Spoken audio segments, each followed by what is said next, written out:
So we look at Civil War and then Jim Crow, the Civil Rights Movement, and all the oppressive laws that came after that, right? And we just think about how it's an actual battle if we look through time.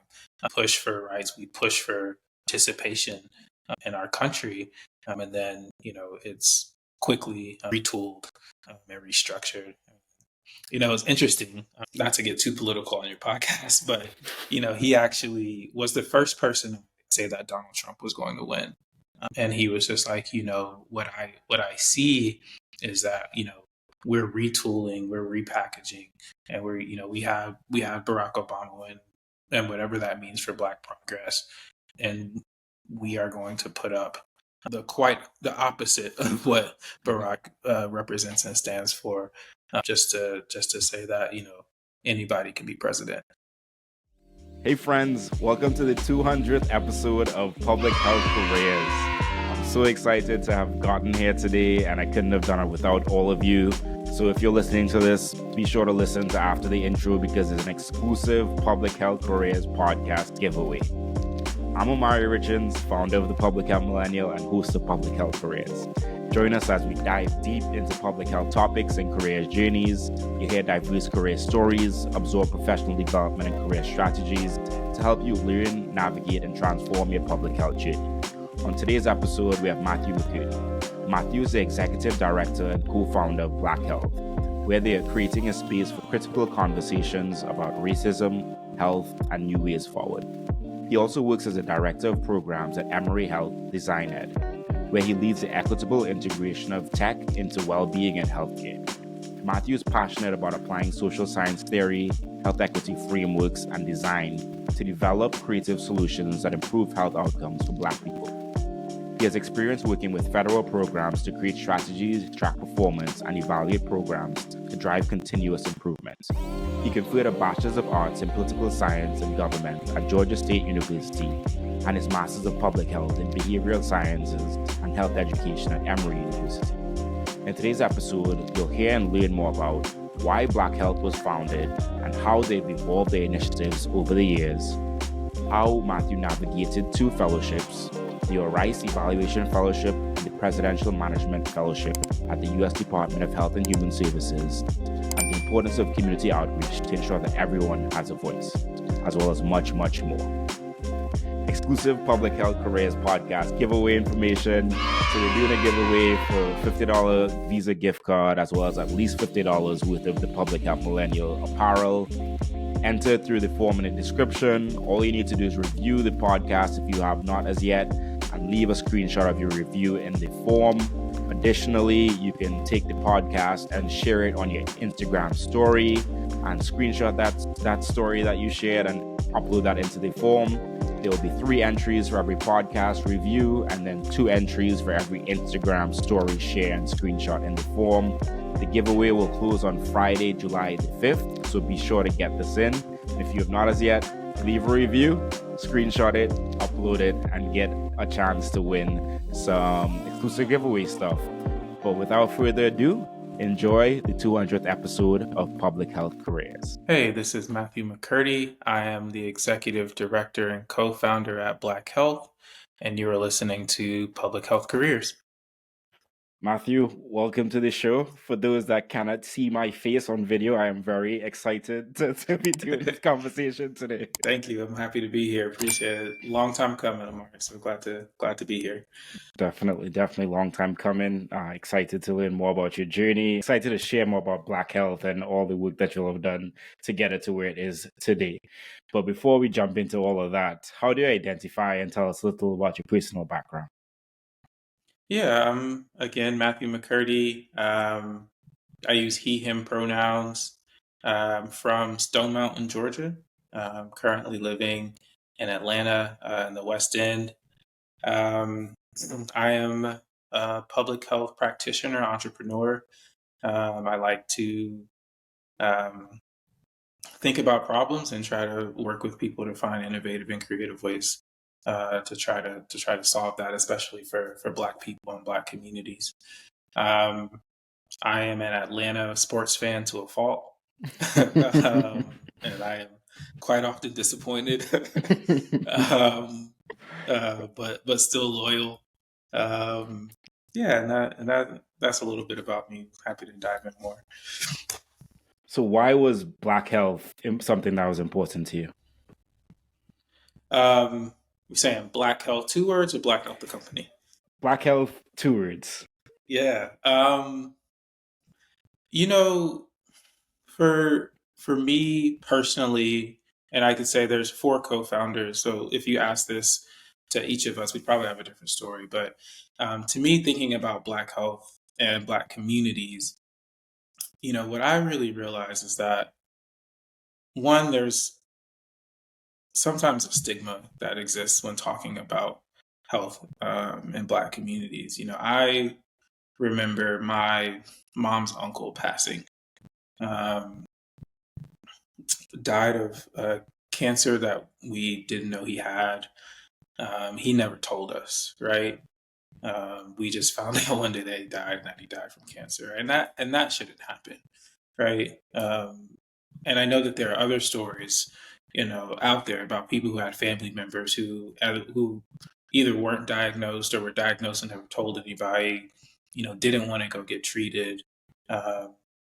Or had access barriers to getting treated, right? And so, for of a lot of my work is really out of a deep love for Black people and Black communities, and a desire to see us be well and flourish. And that comes with talking about it, talking about health, talking about how we feel, talking about the things that have an impact on our health, and also learning and educating about the things that have an impact on our health.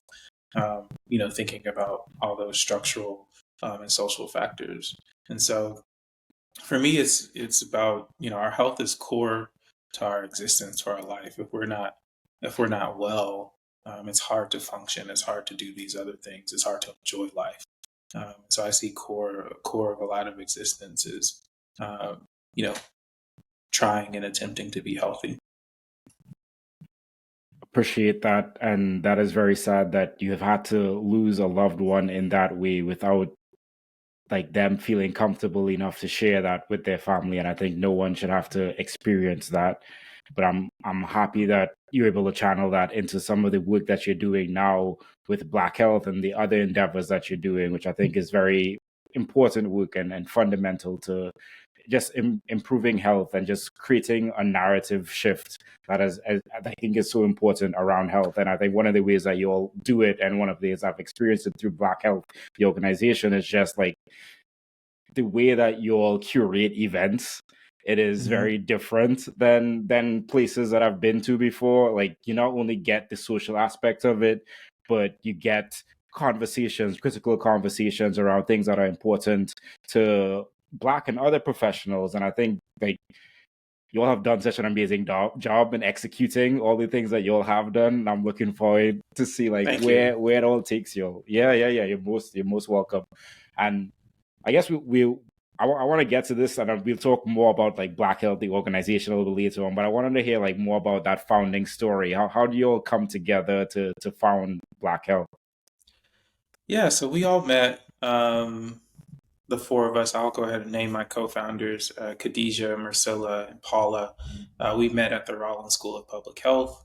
And so really, I tell people all the time, Black Health was sort of born and bred out of angst, and anger, honestly. And so, we noticed within our school that conversations about health for Black communities really treated race as the exposure, right? Because people are Black, they're experiencing higher levels of diabetes, they're dying sooner from colorectal cancer.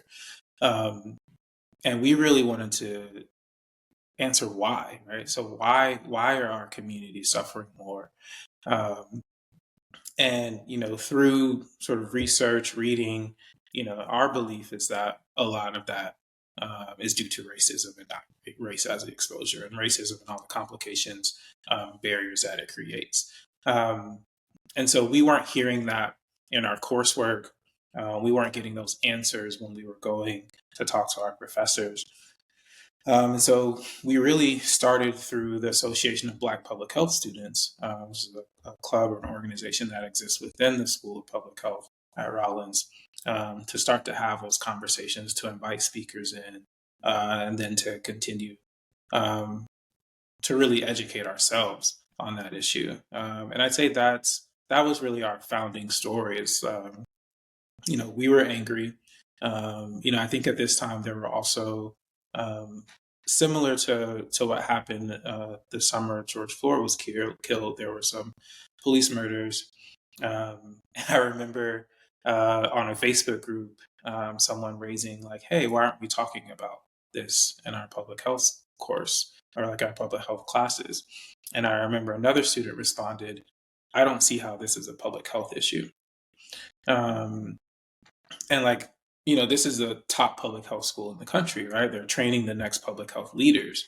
And I think we are doing a disservice if students are not seeing state sanctioned murder, police murders, disproportionate police murders as a public health issue, people dying as a public health issue. And so we, started with the shirts that say Black Health Matters. We printed those really to foster that further conversation, right? Like how, like, so much of the Black experience is tied up in racism and including health. And so we really wanted to sort of piggyback on, at that point was the Black Lives Matter movement, and really have a conversation about how those racism leads to disproportionate health outcomes for Black communities.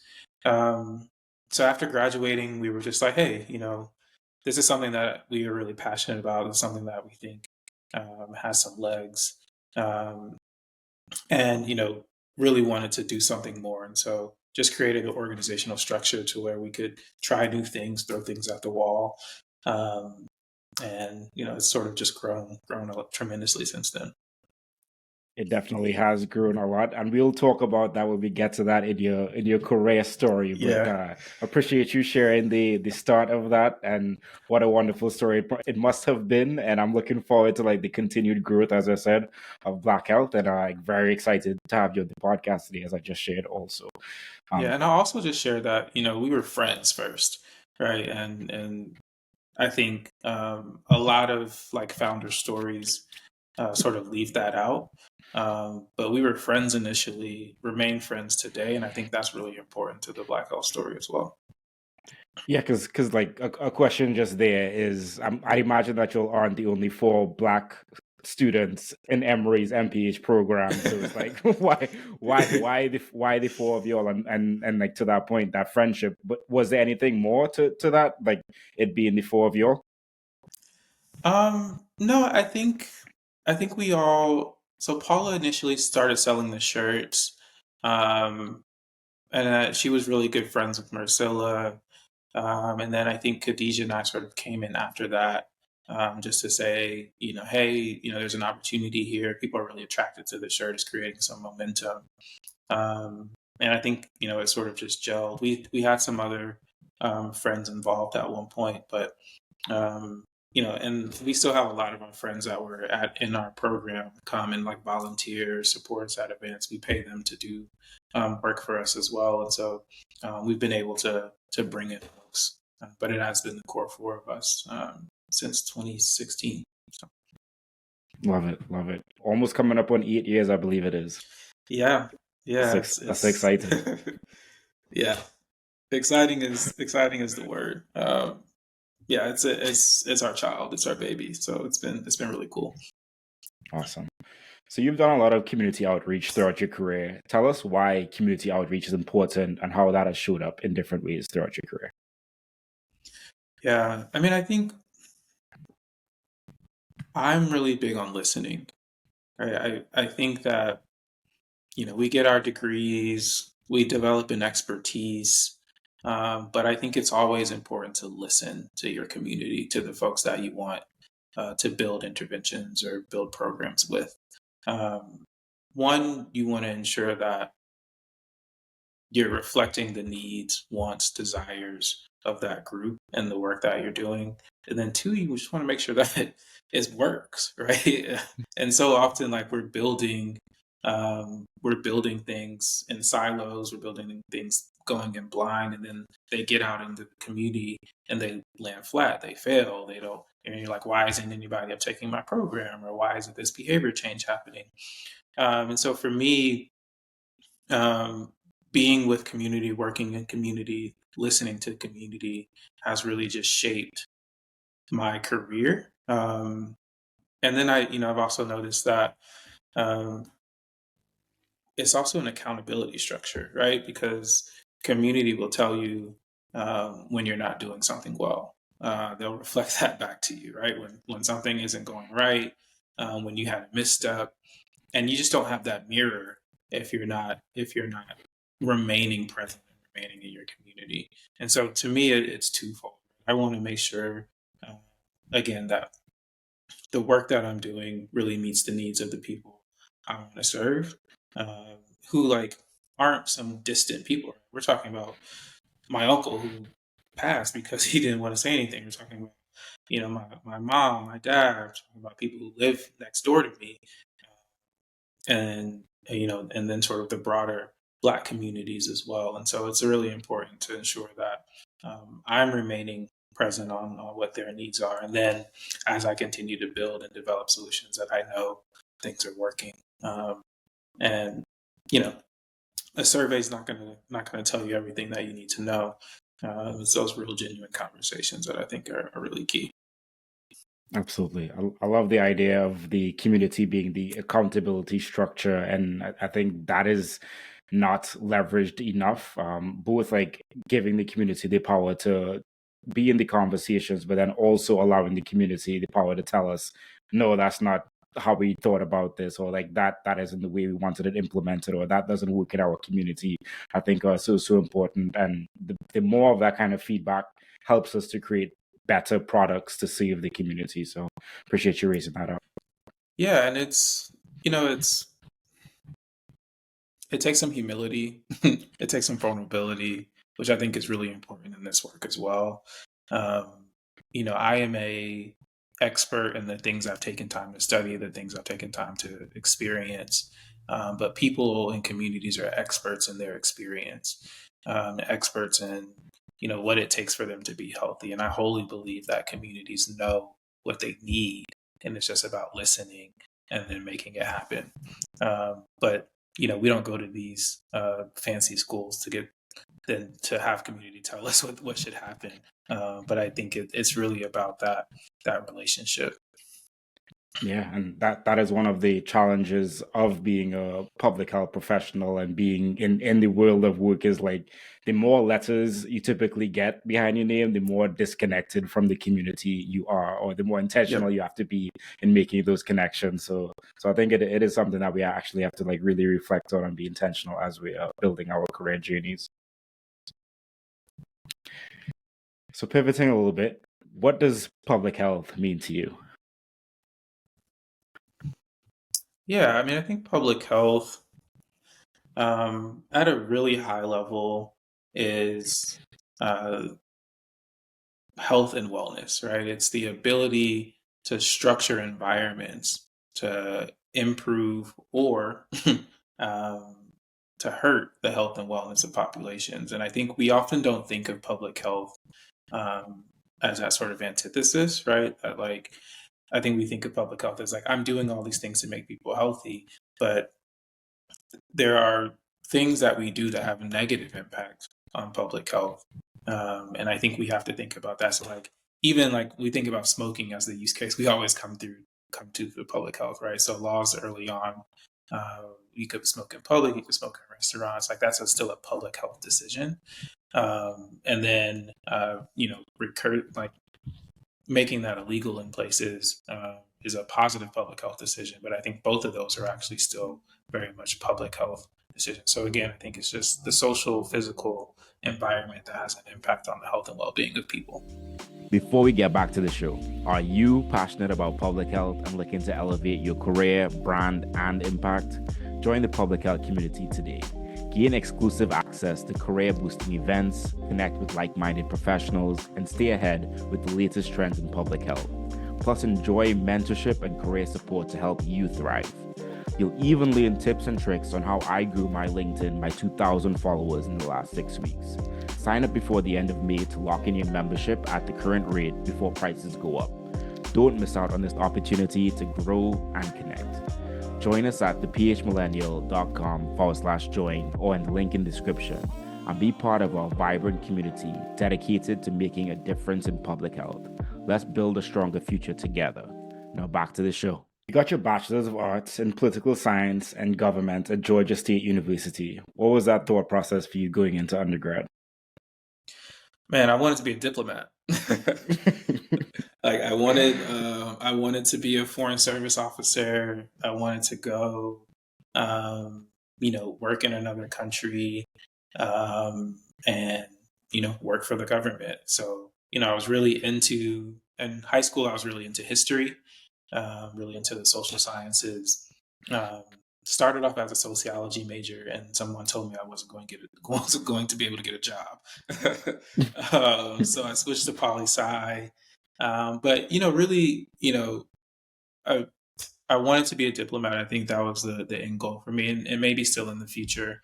But I was really fascinated with trying to understand how we interact with structures, right? From governments, and sociology was really about how people interact with each other and interact with the world around them. So really understanding like the lens of how does my relationship to my community, to the government, to other states, other countries, how does that influence the opportunities, the life, the joy that I get to have? So really just sort of diving into that. But yeah, my end goal there was really I wanted to, do Peace Corps, Foreign Service officer, and be stationed in some country somewhere, living that life. But public health came calling. Love it, and look forward to hearing how that happened. While you were in your undergrad, you're also a Tier 2 English tutor at Georgia State University Perimeter College. Tell us about that experience. Yeah, so was a decent writer. I still consider myself a decent writer. And so Georgia Perimeter College, it was just Georgia Perimeter. It wasn't Georgia State at the time. I think it became a part of Georgia State last 6 or 7 years or so. Yeah, so Georgia Perimeter College mainly served. It was a 2-year school, and really serves now as a feeder program into the Georgia State main campus, which I think is really wonderful. So a pathway from people who attended to get associate degrees, but also have the opportunity to then take those credits and then 2 more years or however much time it may take to get a bachelor's degree. That was an interesting experience, right? I think most of my people that I tutored were adults, so older than me. Some like 30s, but a lot of them like 50, 60-year-olds who had decided to go back to school, who had a lot of trouble reading and writing, right? So didn't know how to structure a paragraph together, let alone an essay, right? But we're just trying to put 5 sentences together to get a paragraph. And so it really taught me lessons in patience. But also, going back to sort of those structural determinants, right? Like there was a failing in your education system along the way somehow, right? Either you didn't finish school, or we see a lot of people graduate school and still aren't able to read and write. And so, it really taught me a lot of lessons about the education system and how that then links to your ability to have financial flexibility when you get older. Because a lot of the students that I worked with, again, in their 40s or 50s, they're like, I'm trying to get this associate's degree so I can get a pay bump at my job, or so I can get this next position, and are really investing in themselves at this time later in life. But also, for our communities, college wasn't really accessible, right? So it's like, I don't have time to spend 4 years not making money, right? I need money now. And so really interesting time. I think Georgia Perimeter College, again, I think one of the best places here in Georgia, a great system, really supporting at a low cost the education of our community. At that point in time, did you understand those structural determinants of health, or was that something that you reflected on while in the future and reflected on that experience? So I definitely didn't have like the language structural determinants. I knew. I think my lens for a while has rarely been to blame an individual for like where they're at in life. And I think that's sort of the sociology and political science background as well.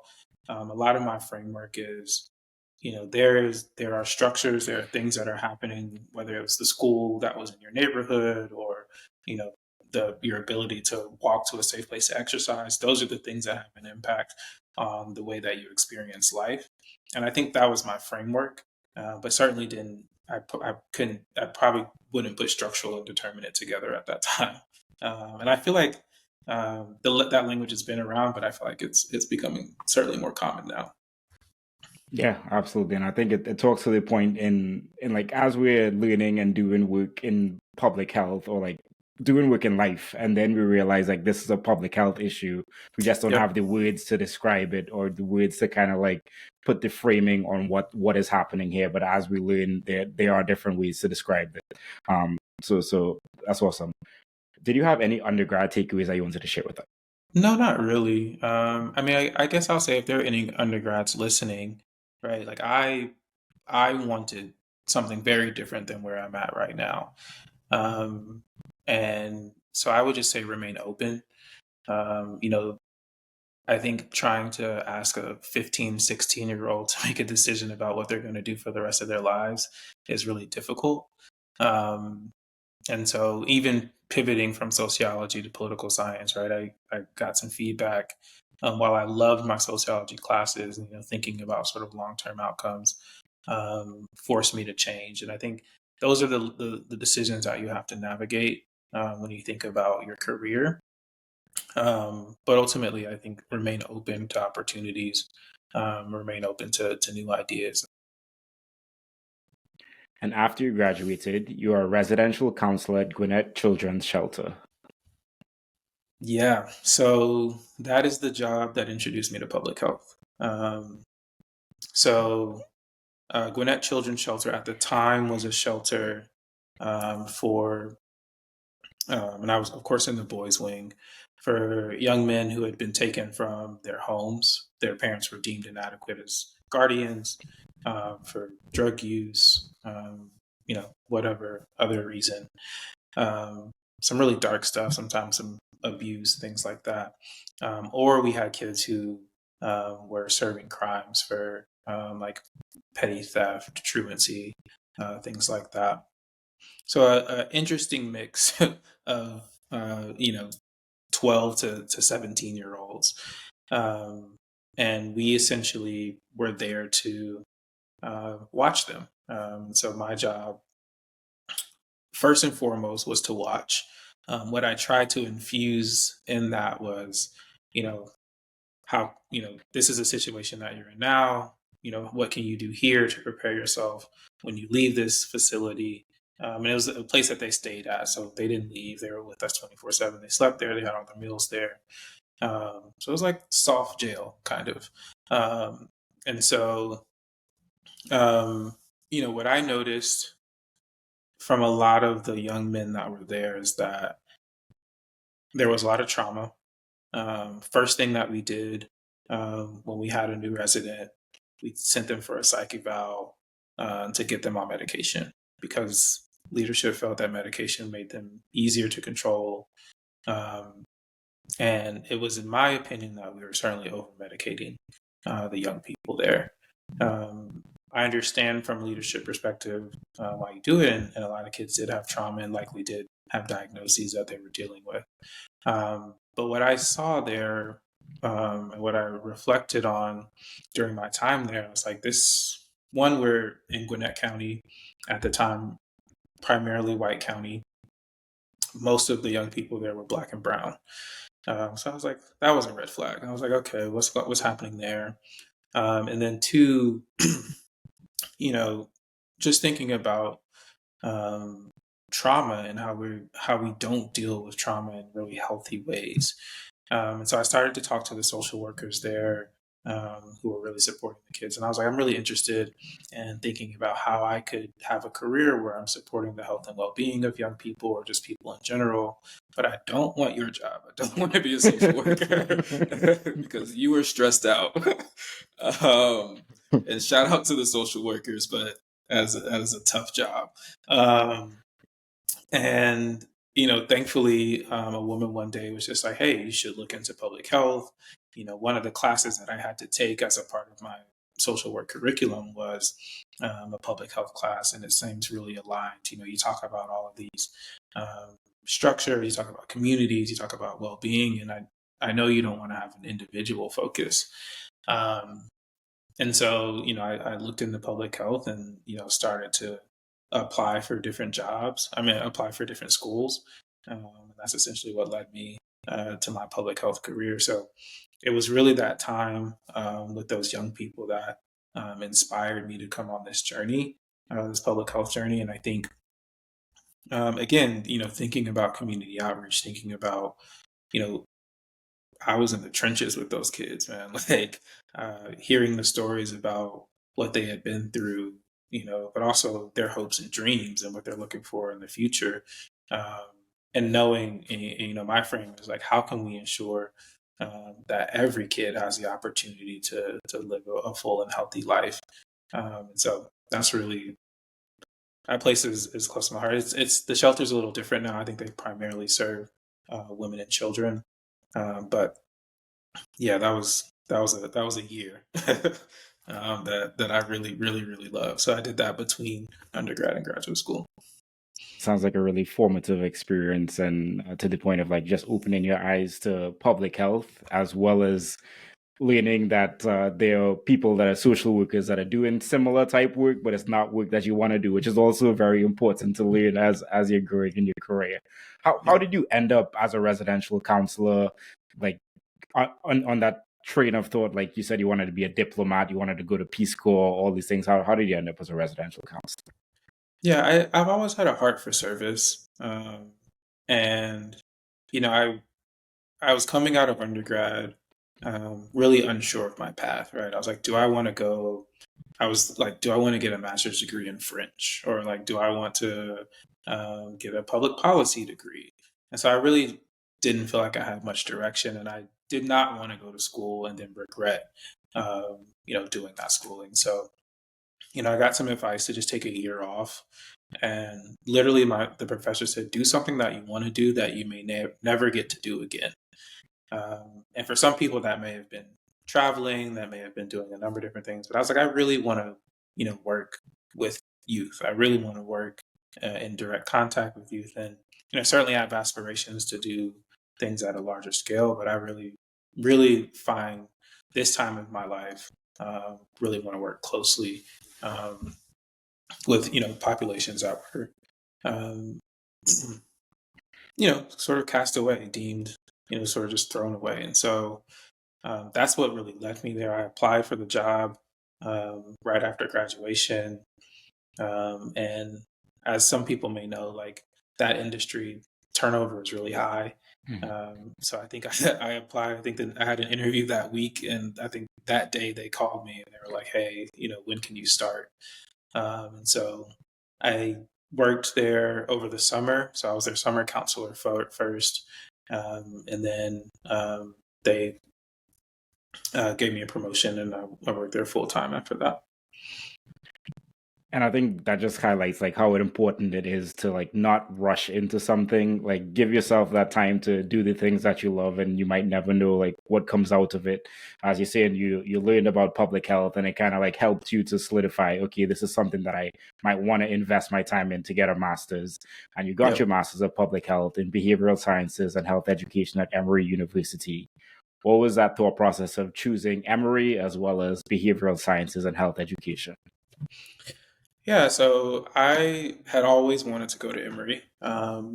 Applied out of high school, but wasn't a good student in high school at all. So didn't get in. But so it was high on my list. I applied, I think, to 4 or 5 different schools. Um, I want to say Tulane, Georgia State. Um, and there's some other schools I'm forgetting, but once I got into Emory, I knew I was going to go. From Atlanta, still wanted to remain close to home at the time. And then a lot of my aspirations were around working at CDC and for those of you that don't know, Emory has a great connection to the CDC because it's literally next door. And so, it made sense. And then, also, I had a good mentor, or came to be mentor and now friend, Alex Plum, who was at Rollins at the time, and talked to me about the behavioral science program, health education. We also talked a lot about Peace Corps, which was still sort of top of mind at the time for me. And they had a great program with Peace Corps as well. And so the program just really made sense. I'd say specifically behavioral science and health education, again, because I think it's really grounded in how do we influence communities? How do we work with community to lead healthier lives? How do we build environments that provide a healthier opportunities for people? And so it was just really in line with my worldview. And to your point of choosing somewhere that is close to where you want to work, you got a health communications intern at the CDC. Tell us about that experience. Yeah. So this is actually funny. So through a friend, I got an internship at CDC. This was an unpaid internship. I walk in the first day, and my boss, at the time, I think Rita was her name. And she was like, "You're a current master's student and you want to work here for free." And I was like, "Yeah, I don't have any public health experience. I don't really have any health experience. I'm really just looking to learn." And so again, being open to learning new things, I ended up working there for, I don't believe it was very long, but I met a mentor, Dr. Monica Ponder, who works in the communication school at Howard. I met her there, and she was my supervisor, and she's been a mentor to me and a friend to me ever since then. And has created opportunities for me, created opportunities for Black health. And again, I think had I not been open to that opportunity, that wouldn't have happened. The work there was really around, I was analyzing their social media feeds, trying to help them improve their reach and their scope. And this was in, I believe, CDC Chronic. And so I think I worked there for a few months, but then realized quickly that I needed to make some money because the bills were coming. But it was a cool opportunity. And I think I'd do it all over again just to meet Monica because she's been great. And to that point of you saying, yeah, I'm a master's level student, but I know that I don't have the experience. So I'm going to take this opportunity and get all that experience. And like in doing so, you're able to make connections that have been helpful for you, your career, and some of the endeavors that you're doing to this day, which I think is really telling. Yeah, absolutely. While you're in your MPH, you were also a health educator at Planned Parenthood Southeast and a graduate research evaluation assistant at the Carter Center. Tell us about those experiences. Yeah, so just in general, my frame for my experience, like work experience, when I was in my MPH program, it's like I want to do as many different things as possible. I don't have a ton of public health experience. I need to learn what I like to do, what I don't like to do, what I'm good at. And so I tried a variety of different roles. Both of those are actually really cool opportunities. So at Planned Parenthood, I got to work with our Teen Action Group. So the Teen Action Group would take this curriculum around sexual health education. For those of you who don't know, there's not comprehensive sex education in Georgia, right? So some schools are still only teaching abstinence. You may learn about STIs, STDs, but always as a fear tactic to prevent you from having sex. But what we would do with this group, we would teach everything from, of course, what STIs are. We would do condom demonstrations. So like, this is how you put a condom on. We would talk about consent and the consent process for when you want to have sex. So the reality is like, people are having sex. Young people are having sex. And we want them to be able to, if they're going to choose to do that, we want it to be safe. We want it to be consensual. And so, I think that was really key. We also would go and work in schools. And so we would we would teach the young people the curriculum. They were supposed to go in, have sessions with their schools, students in their schools. But then we would also go and support them as well. So that was really cool at Planned Parenthood. I'm not sure if that program still exists, but shout out to Dominique Doyle if you're out there listening. She was leading that program, and that was really great. And then at the Carter Center, this was a connection actually that I got made from Cole Youngner, who was again at Rollins. He knew that I was interested in mental health. He was working at the Carter Center at the time. And just, again, leveraging the connections and the people that were in the space that I was in. I was like, hey, Cole, I'd really love to talk to you about the Carter Center, about the work you're doing there. Really without the goal of, getting a job or some sort of experience, just wanting to learn more. And he was like, hey, I want to introduce you to my boss. And so I ended up working there in their Liberia mental health program, which was actually, looking back now, a really cool thing. So Liberia had a huge civil war. Left a lot of people traumatized, scarred. I believe at the time, the stat that we were using, there was one trained mental health clinician there. And so just a country not prepared to deal with post-war trauma, to deal with remending and rebuilding society. And so the Carter Center was training and developed this curriculum to train mental health workers. And so I was evaluating that program. So really, trying to understand the impact, not only to the country, but also to the people that we were training. And so that was a really cool experience. And the Carter Center was a great place to work. And you shared earlier on in the conversation about your journey to forming Black Health with the friends that you formed throughout Emory University. Were there any other takeaways throughout your MPH program that you wanted to share? Yeah, I think often your MPH program, we tend to narrow, right? I really want to narrow in on this is the skill set that I want to own. This is what I want. I want to be an epidemiologist. And I think if you have that focus, then that's fine. But I know a lot of us are generalists. We want to do a wide swath of things. We want to be good at a variety of things. And I don't think you should. I think sometimes people frown upon that. So again, I'll just echo that, remain open, try new things. I think that time in your MPH program is really for experimenting. And you have the space to do that. And that doesn't necessarily mean I have to go try 2 or 3 internships. But if somebody has a role that you're interested in, ask them about it, reach out to them, have those conversations. And I think that will open doors for you that you didn't really know were possible. After you graduated from your MPH program, you were a research assistant for 4 months at Rollins School of Public Health before switching over to an ORICE evaluation fellow at the CDC. Can you tell us maybe a little bit about your thought process as you were graduating from your MPH program and about those experiences? Yeah, so again, I started out my Rollins experience I want to go to CDC, trying to be at CDC. But I had the opportunity to work with Dr. Sherman James, who's one of the pioneers in thinking about the relationship between race, racism, and health outcomes. And he does some economic work as well. And so I had a class with him my last semester at Rollins, and then he offered just a quick work study opportunity.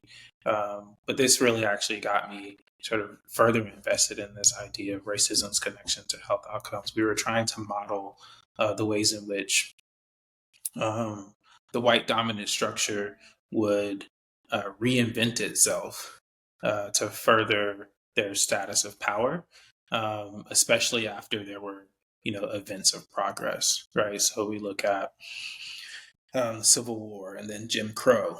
We look at the Civil Rights Movement and all the oppressive laws that came after that, right? And we just think about how it's an actual battle if we look through time.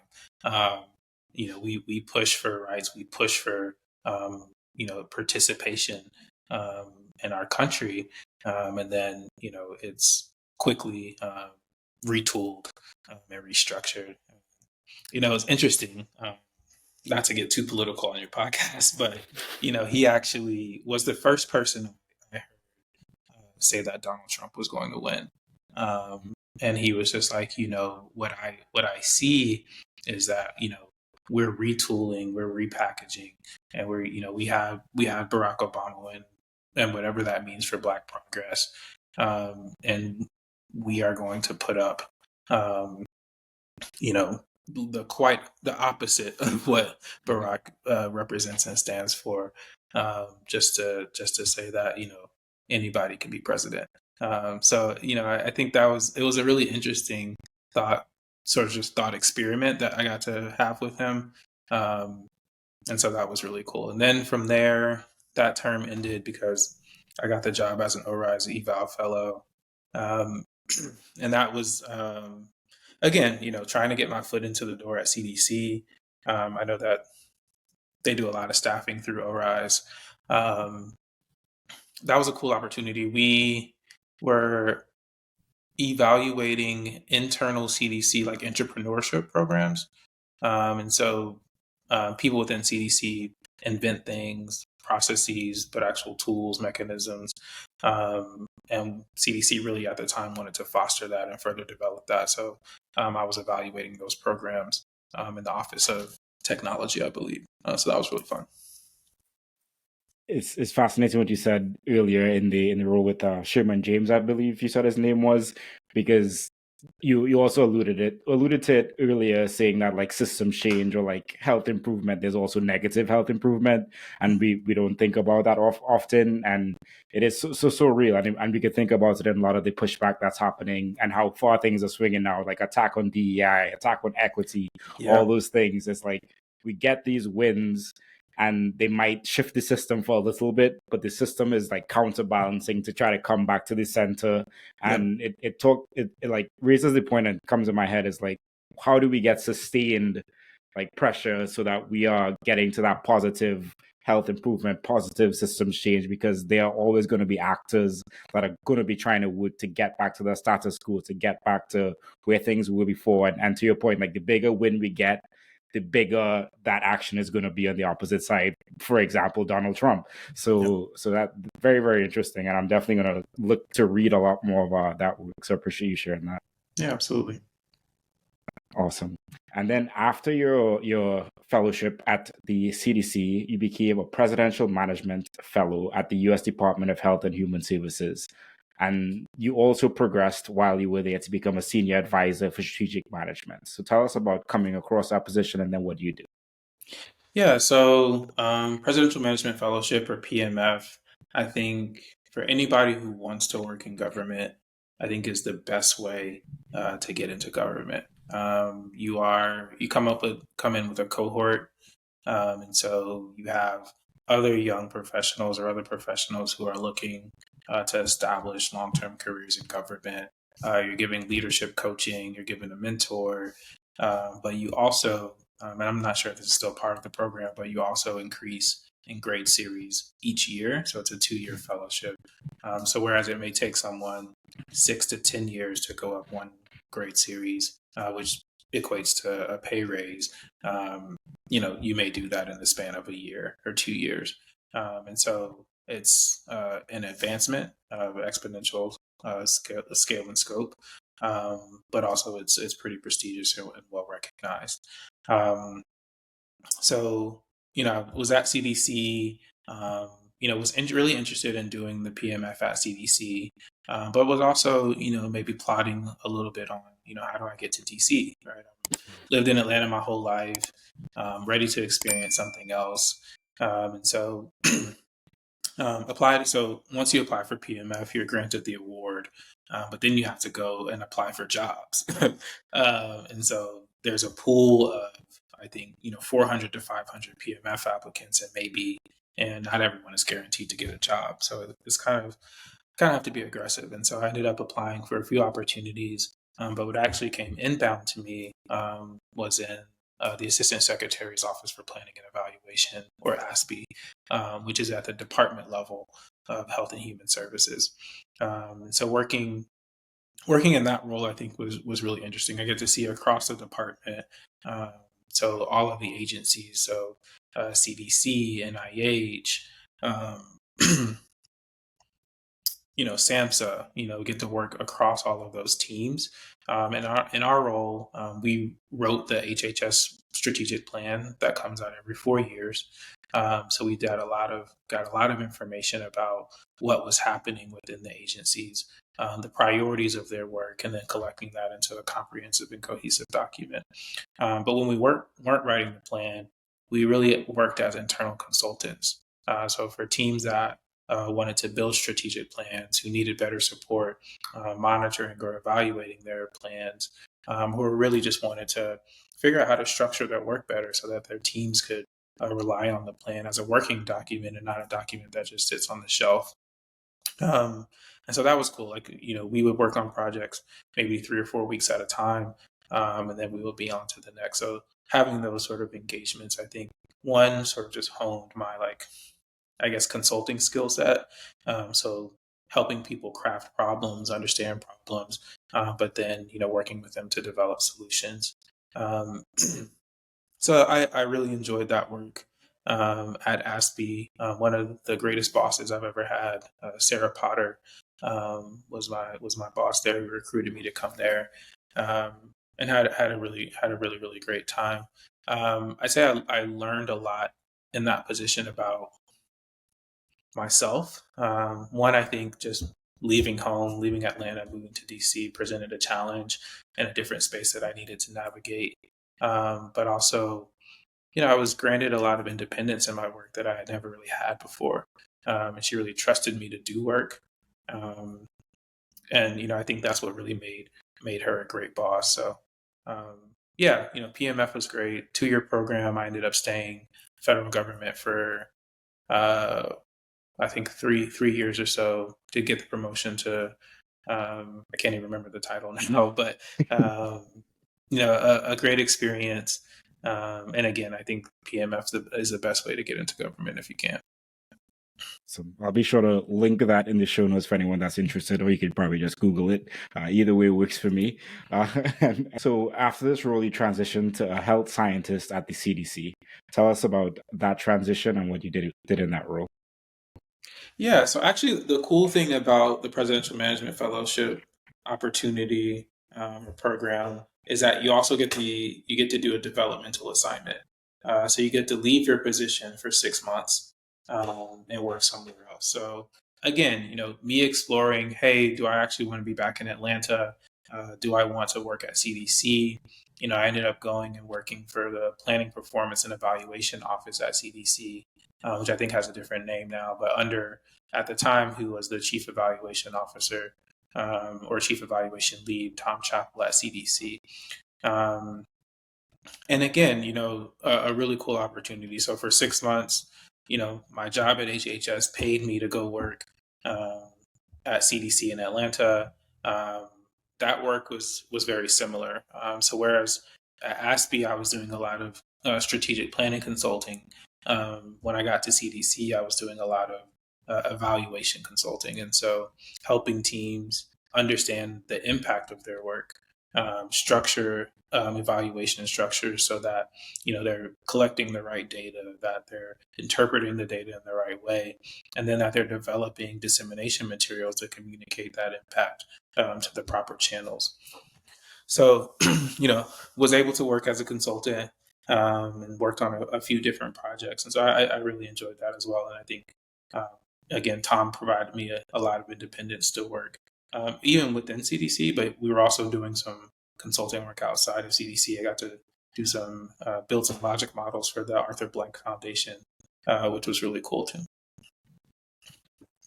And you more recently had a role as Chief Operating Officer at Odessa Health. Tell us about that experience. Yeah, so Odessa is a company actually started by another Rollins grad, my boy Zach, really focused on the mental and physical wellness of young people. It's based in Boston. And really getting back to my inspiration, right? Like I started off in youth development, mental health, thinking about how, physical and mental health have an impact as a youth, and really carries on into the future.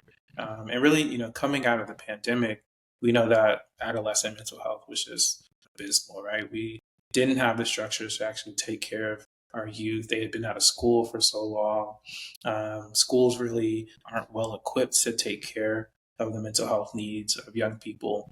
And so Odessa really, wants to sit in that space, right? How do we provide wellness opportunities and just education opportunities to create a mentally well cohort of young people? And so it's both a technology company, but also a services company working with schools, after school programs to support young people based in Boston. So Odessa is a great program. Really enjoy my time there. And while you were working at Odessa, as well as, I feel like we did mention, but you were working on Black Health throughout this entire time. But Yes. we'll come back to Black Health in a little bit. You also hold the role as Director of Programs at Health Design ED. So tell us about that. Yeah, so Health Design ED at Emory University in the School of Medicine is an innovation center looking to bring new technologies into the emergency department, right? So, some of the common issues that we see when people are seeking healthcare in general, that when they land in the emergency department, is usually because they don't know where to go to receive care, right? So, I know if I go to the ED, they'll treat me. They give me a bill that I may or may not need to pay or have to pay. And so we just see a lot of overutilization of the ED, which prevents triage issues when there's real emergencies, right? And so, the problem that we're trying to solve is like, how do we provide frictionless care to people so that, you sitting at home, you say, hey, I'm not feeling well. This may or may not be an emergency.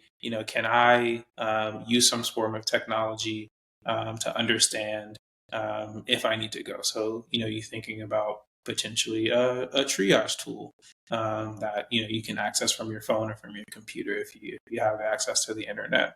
So really just trying to think through creative new ways to solve some of the issues that exist in the emergency department, specifically at Emory, but also, really leveraging a community-focused lens for that work as well. So,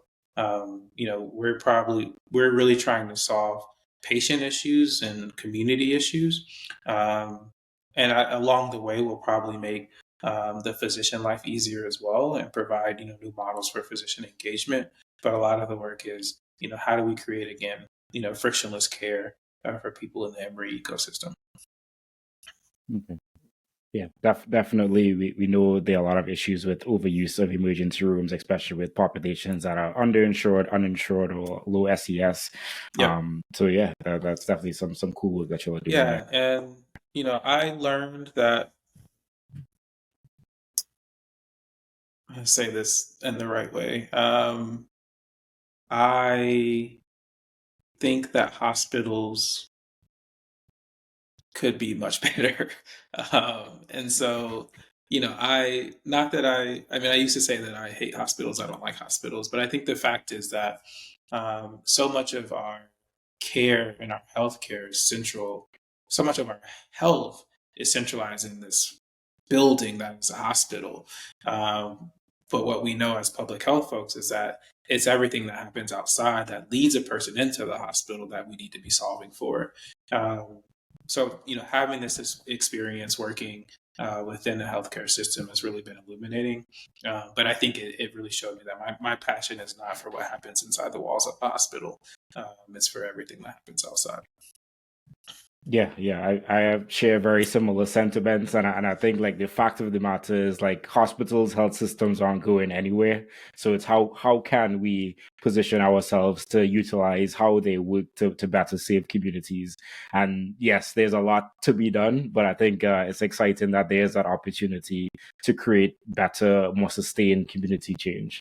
Exactly. Well said. So you are executive director, co-founder, and board chair of Black Health. You shared earlier about starting the organization and I don't even know if it was an organization at that point in time, but you all started and started selling Black Health Matters t-shirts. what has been the progression of Black Health over the last 7, almost 8 years? Yeah, man. I think Black Health. We started in Paula and Khadijah's apartment. They lived together while I think shortly after we were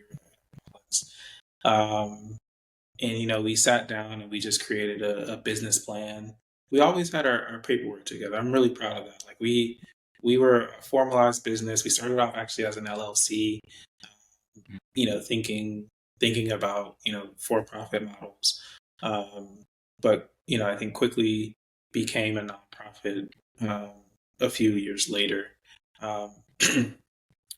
because we realized we needed funding. But I always say that we created Black Health to really just have a space for us to try out ideas, see what works, listen to community, and we started off really just going to health fairs, right?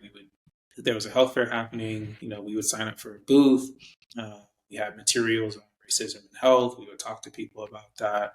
And then, it really just started to grow to like, hey, we should think about having our own interventions, our own programs. What does that look like? Or, hey, we're noticing that there's a gap in education here. Right? Like the same things that we experienced when we went to Rollins, other students are expressing that. And then students who already matriculated through, who are now serving this population, didn't get this information either. And so I'd say even before the big like health equity DEI wave, we were really working to lead some of this work on like how can we further prepare folks who are going to be serving Black communities to be well equipped to understand how racism operates in these spaces, and then more importantly, once you have that understanding, integrate these anti-racist core principles within your work. So, that arm of our work has grown tremendously. We do we do multiple trainings each month for different organizations, different groups. But the work that I'm really, really is our, prevention, public health work. And so we're doing a lot of early detection around colorectal cancer, looking to do a lot more HIV, cardiovascular health, cholesterol identification, right? What we know is that once found often in Black communities and Black people, we're already way down the spectrum, right? So it's like, oh, you have stage 3 colorectal cancer, you probably needed to be screened 5 or 6 years ago. And so, that basic public health 101, right? Like screening supports better health outcomes. And certainly, if caught early, can get you into treatment. I'd say Black Health has also grown, just like staffing wise. I became full-time Black Health, full-time. You see my other jobs. That happened in 2021. Last year, 2022, or 2020, in 2022, 2023, rest of the staff came on full-time as well. And so all 4 co-founders are now full-time Black Health employees. We have a 11-seat board of directors that really helps guide the organization.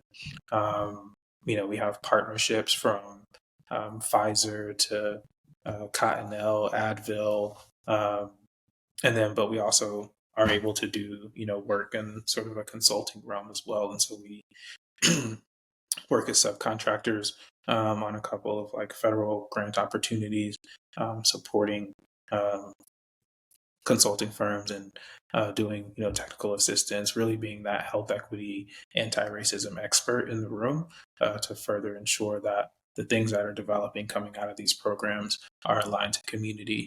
What I find that we do really well, and that is sort of a part of the secret sauce, so I won't give too much away, is that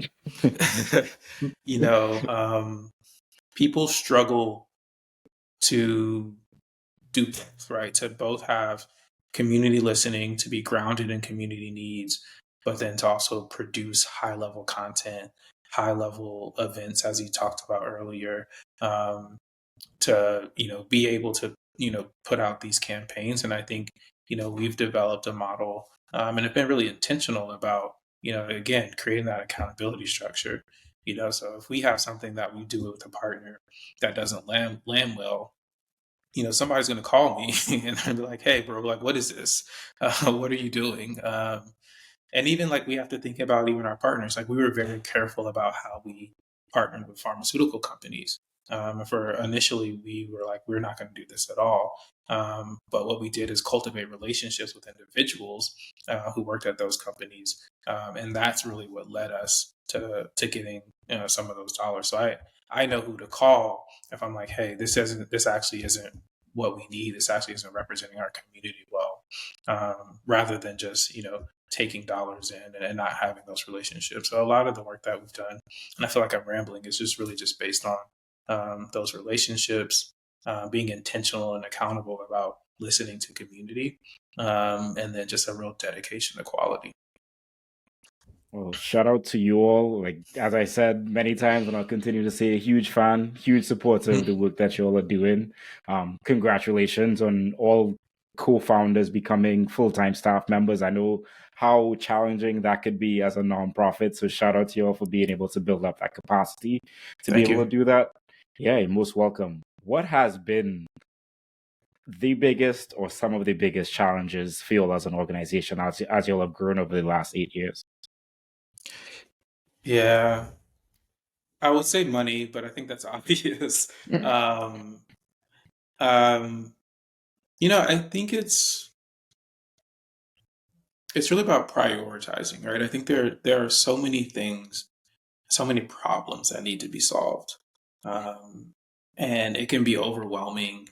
It can be it's taxing, it's tiring. Like this work is exhausting, and thinking about how we as public health practitioners take care of ourselves, I think has been a real challenge. I think the four of us are ambitious, passionate about communities, passionate about equity.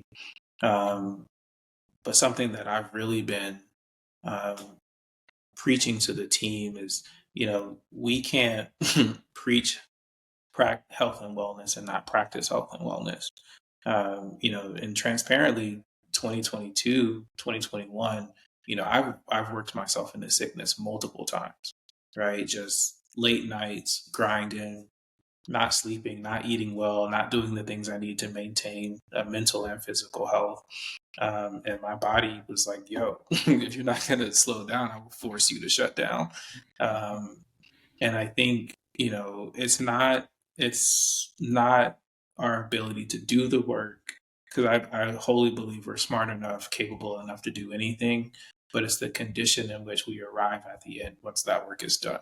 Right. And so for me, as executive director, the challenge that I'm having now is, how do we scale our team to ensure that, we can get the work done, but we're healthy throughout that process. And so I think that's been a challenge. As an organization, you want to grow, but we can't. I'm at the point now. I was like, this is a 2025 opportunity that you're presenting to me now. Like we have no more bandwidth. We can't do this now. Because I think you also, when you take on too much, you lose the quality. We want to lose the quality each and every time working with community, because they deserve it. Absolutely. No is a full sentence, and you can't grow without like supporting yourself first. So, and maybe digging into that a little bit more. You said that throughout 2021, 22, you're working yourself to death. Like, what are the things that you incorporated now, and maybe what things do you advise other people to incorporate into their life so that they can maybe battle burnout or just handle those situations a little bit better? Yeah. We hosted an event last year at APHA directly on this, right? Like how do public health practitioners take care of themselves? How are we intentional about stepping away from work? And and I mentioned Monica, Dr. Ponder earlier. She was actually on that panel at the event. And one thing that she's taught me, one is about being with community, right? I think I don't say, I'll speak for myself. I tend to isolate myself when I have a lot of work to do. But the power of community, your friends, your family is really restorative. And so, sometimes it's like the work will get done, right? So I need to go, I need to be with friends, I need to be intentional about making dinner plans, planning time with other people, to just be in that space. Um, so that's one. I think really being intentional about being with your family, your friends, your loved ones, whoever makes you feel whole and makes you feel seen. I think that's really important. Two, I think movement is always going to be key. And I say movement and not exercise because I think there's a real, I think when people hear, you got to work out, you got to exercise, I think that creates a barrier to what we're actually talking about. And the goal is really just movement, right? So you want to, if you're able to, you want to walk, you want to run, you want to stretch, and you want to just incorporate some movement throughout the day. And I find that to be really important for me, and something that I'm honestly trying to do better at. Because I spend a lot of time sitting here talking on meetings and things like that. So you don't have to go out and do burpees and hill sprints. But it's just about finding the opportunity to move, and it can even be like a chair exercise, right? There are plenty of opportunities across the range of mobility that people can do. And I'd say third for me, um, well, I'll say two more. So three is creating boundaries, um, and I think that's tough, right? So like, don't go get fired, but like you have to create boundaries at work, right? Um, you know, I think we want to have long careers. We want to be ambitious. We want to do everything so that we can advance. But I think there are limits to it. And sometimes your boss, your supervisor, will push those limits, and you have to know when to push back, and say, "Hey, actually, I'm feeling burnt out. Hey, actually, I'm not able to do this." And I think that communication can sometimes be daunting and scary. But I think we really have to stand up for ourselves, especially in this capitalist society, because people will drain you. They'll take and take and take. We have to create those boundaries. And then four for me would be nature. Like I have to get out, touch some grass, touch some earth, be with the trees. And that, again, that's just in the same way I think family, friends are restorative. Nature's just really restorative for me. Thank you. Thank you. That's very, very helpful. And I hope other people can incorporate that into their lives as well. So you've had extensive experience being the executive director and co-founder of this nonprofit. What kind of advice do you give to people that are newly forming nonprofit organizations? Yeah, build with people, man. I think there's something about like this founder, executive director archetype that makes people think they need to do it by themselves. And I know that sometimes relying on people isn't helpful, but I think anytime I talk about the success of Black Health, it's because I have three other co-founders, um, and I think we tend to want to build with people who we perceive as like above us, who are doing things cooler. But like, we've always been a part of our values. Like we want to build bridges across, right? So people who we feel like are in our lane. And then we want to build, bridges to pull people up with us as well. So I think for me, it's my advice is find someone like-minded, find someone with complementary skill sets, complementary drive. Um, yeah, and build together. And what's on the horizon for Black Health in the future? Yeah, one thing I'm really excited about, we're launching our Black Health Cares program, um, which is community advocacy for racial equity schools, so Black Health Cares. We'll be launching a pilot curriculum here in Atlanta in the fall, and so we'll be recruiting for that over the summer. But really, it's going to be a program where we're bringing together, people who want to become advocates, learn about advocacy for health equity, um, and again, ranging from uh, community health workers, all the way to like how do you talk to your state representative, your federal representative. So really thinking about advocacy sort of across a broad spectrum. We'll be piloting that in Atlanta, like I said, at the end of 2024 in the fall, and then actually in DC in spring 2025. So that's a really cool program. We just put together like this all-star steering committee that I'm really excited to work with. They're going to help us shape our curriculum, ensure that we're producing a program that's going to have impact. And so that's next. And then we'll be having events throughout the year. Be sure to follow us as you see those. We're hoping to be at APHA again to promote health and wellness for public health practitioners. And then we'll be at some other festivals and events throughout the year as well. So really excited about 2024. I can't believe it's March. I don't know if this is going to release in March, but it is the year is going to be exciting. Awesome. Well, everyone, be sure to tap in with Black Health wherever you tap in on social media, and definitely their links will be in the show notes as well if you're interested in that. But as I said, like, shout out to all of you all doing that great work at Black Health. Always a supporter of the work you're doing, and looking forward to seeing all the things that you'll do in the future. I appreciate that, bro. You're most welcome. And then last question before I move you on to the Furious Five. So where can people connect with you, and where would you like to see yourself in the future? So people can connect with me, I guess, on LinkedIn. I don't have personal social media. Again, part of my mental wellness journey has really been around, limiting social media. But on LinkedIn at Matthew McCurdy, you can find me there. Happy to connect. And then, of course, Black Health at BLKHLTH across all socials. For me, I'm excited about the future. I'm contemplating going back to school. I'm gonna have to look at some of your DRPH episodes to see folks talking about that. Contemplating right now PhD versus DRPH and thinking about that route. But also, really looking forward to continuing to grow Black Health. I don't. I really am excited about the opportunities that are there for our organization, and the vision that we've created together. So those are things that are top of mind right now. Love it. So moving on to the Furious Five, the 5 questions that I ask all guests. Number 1, what advice would you give to a student trying to pursue a career in public health? Do it.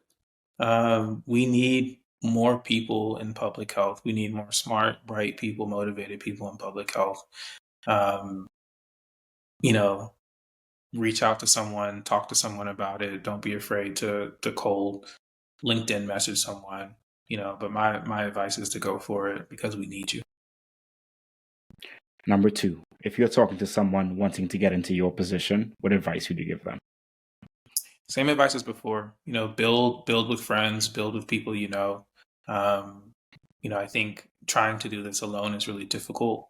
And there are people who have aligned vision and aligned mission.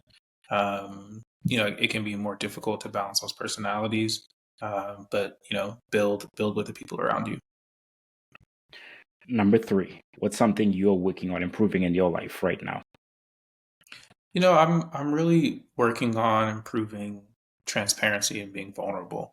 I think a part of me not being on social media is also this fear of sharing and putting myself out there. And I think we get into this world of like, we're all reading each other through screens.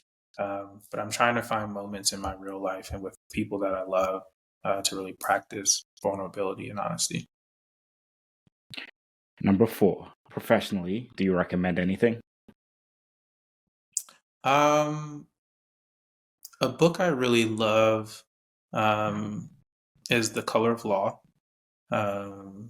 Really great book. And then there are actually 2 more narrative texts that I think I've really been coming back to. One is Heavy by Keese Lyman, and I'm sure I butchered that first name. But again, thinking about childhood trauma, masculine identity, how that intersects with, someone's health outcomes, someone's personal outlook. That book's been really forefront of my mind. And then there's The Nickel Boys by Colson Whitehead, I believe. Again, a story about young Black youth and their sort of transition and understanding of life. I think professionally we stick to really academic texts, but I think those narrative and stories are really what ground us in the experience of our people. And number 5, last but not least, if there was one piece of advice you'd give to your younger self, what would it be? I think young Matthew was really worried about being cool, rather than trying hard and putting effort into things. I think once I got out of undergrad, I kind of learned that lesson, and maybe a little bit undergrad. But my advice would be, to don't be afraid to try hard, to look foolish, to try new things. Once I began to become experimental and had a bit more confidence, things really started to take off for me. And I wish I would have had that in high school and undergrad. Could not end on a better note.